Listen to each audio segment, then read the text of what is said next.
স্বাধীনতার ৭৫ বছর পরও সরকারিভাবে বিদ্যুৎ পৌঁছয়নি পাথর প্রতিমার গ্রামে। স্বাধীনতার ৭৫ বছর পেরিয়ে গেলেও আজ পর্যন্ত সরকারিভাবে বিদ্যুৎ পৌঁছয়নি পাথর প্রতিমার রামগঙ্গা গ্রাম পঞ্চায়েতের দক্ষিণ গোবিন্দপুর গ্রামে। অথচ এই গ্রাম জুড়ে সোজা হয়ে দাঁড়িয়ে রয়েছে প্রায় ৫০টি খুঁটি, কিন্তু তারের মাধ্যমে সংযোগের কাজ আজ পর্যন্ত হয়ে ওঠেনি। তাই এক প্রকার বাধ্য হয়েই বাজারের একটি ক্লাব ঘরের পাশ থেকে হুক করে বিদ্যুতের তার টেনে গিয়েছেন গ্রামবাসীরা। গ্রামের ঢালাই রাস্তার পাশ দিয়ে গোছা গোছা বিদ্যুতের তার চলে গিয়েছে প্রতিটি বাড়িতে, যে কারণে পরিস্থিতি বিপজ্জনক হয়ে উঠেছে। প্রায় সময় গ্রামে ঘটছে বিদ্যুৎ স্পৃষ্ট হওয়ার মতন ঘটনা। এমনকি ধানের ক্ষেতেও ছোট ছোট খুঁটি পুঁতে বিপজ্জনকভাবে বিদ্যুতের তার টেনে নিয়ে যাওয়া হয়েছে। ধানের ক্ষেতগুলি এখনো জল ভর্তি, ফলে যে কোনো সময় ঘটতে পারে বড়সড় দুর্ঘটনা। স্থানীয় সূত্রে জানা গিয়েছে ২০১২ সালে এই গ্রামে বিদ্যুৎ দপ্তর থেকে একটি ট্রান্সফর্মার বসানো হয়েছিল। গ্রামের বাকি ৫০% এলাকায় এখনো পর্যন্ত তারপরেও সরকারিভাবে বিদ্যুৎ পৌঁছয়নি। প্রায় ২০০টি পরিবারের বসবাস সেখানে এবং প্রত্যেকেই হুকের মাধ্যমে বিদ্যুৎ ব্যবহার করছেন। ২০১৫ সালে পুরো গ্রামে বিদ্যুতের খুঁটি পোতা হয়েছিল। সেই সময় তার টানার কাজও শুরু হয়, কিন্তু প্রাকৃতিক দুর্যোগ আমফানের সময় বেশ কয়েকটি বিদ্যুতের খুঁটি উপড়ে যায়, সেই সঙ্গে তারও ছিঁড়ে পড়েছিল। তারপর থেকে এখনো পর্যন্ত সেগুলির মেরামত করা হয়নি, ফলে বিপজ্জনকভাবে গ্রামবাসীদের বিদ্যুতের তার বাড়ি অবধি টেনে নিয়ে যেতে হয়েছে নিজেদেরকে। প্রায় সময় এই অগোছালো বিদ্যুতের তারের জন্য ঘটে যায় দুর্ঘটনা। পাথর প্রতিমা পঞ্চায়েত সমিতির সভাপতি মনুশ্রী মণ্ডল এ প্রসঙ্গে বলেন, স্থায়ী সমিতির মিটিংয়ে বিষয়টি উঠেছিল। এরপরই বিদ্যুৎ দপ্তরের সঙ্গে আলোচনা করা হয়েছে। ১ থেকে ১.৫ মাসের মধ্যেই ওই গ্রামের প্রতিটি বাড়িতে বিদ্যুৎ পৌঁছে যাবে। অন্যদিকে বিষয়টি নিয়ে জেলা শাসক জানিয়েছেন, বিষয়টি তার জানা ছিল না, খোঁজ নিয়ে ব্যবস্থা গ্রহণ করার আশ্বাস দিয়েছেন তিনি। বিদ্যুতে আপনারা দেখছি এখানে যে অবস্থা রয়েছে, কোনো খুঁটি নেই, কিছু নেই। কতদিন ধরে এই অবস্থা আপনাদের? 10 বছর থেকে 15 বছর। কেন এরকম অবস্থা?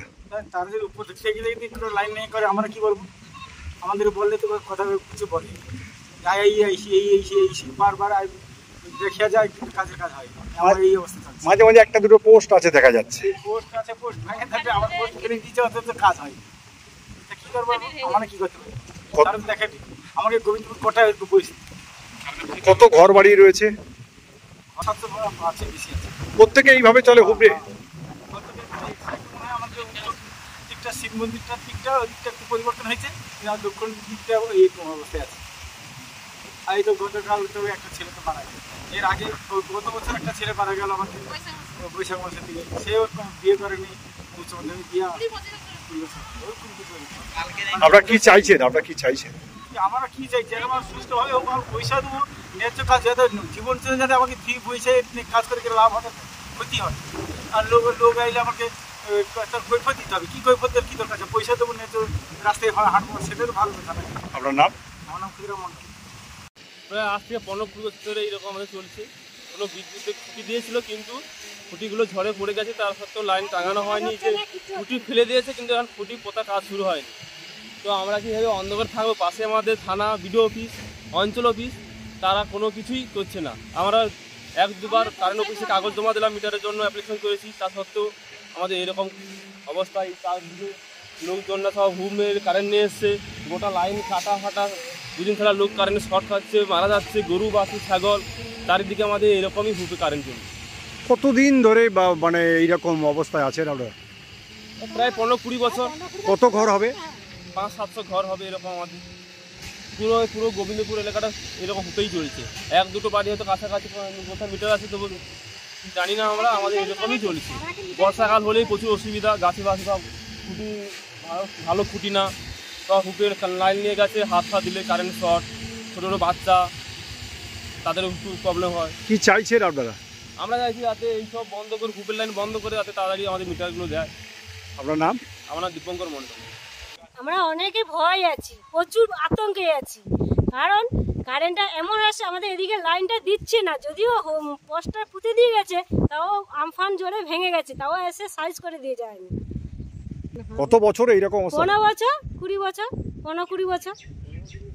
আপনারা এইভাবেই চলছেন, হ্যাঁ এইভাবে চলছে। কাউকে জানানো হয়নি? হ্যাঁ জানিয়েছে, অনেকে জানিয়েছি, আমি জানিয়েছি, পঞ্চায়েতকে জানিয়েছি, পঞ্চায়েতের যে আশেপাশে লোককেও জানিয়েছি যে এই অবস্থায় আমার বাচ্চা কাচ্চা আছে, একটা গাছে হাত দিলে তার কাটা আছে, একটা গাছে হাত দিলে আমার ছেলেটার জীবন চলে যাবে, তাহলে আমরা কি পরিস্থিতি আছে? আমি অনেকে জানিয়েছি, অনেকে, কোনো কিছু হচ্ছে না কোনো কিছু তারাই প্রতিবাদ করছে না।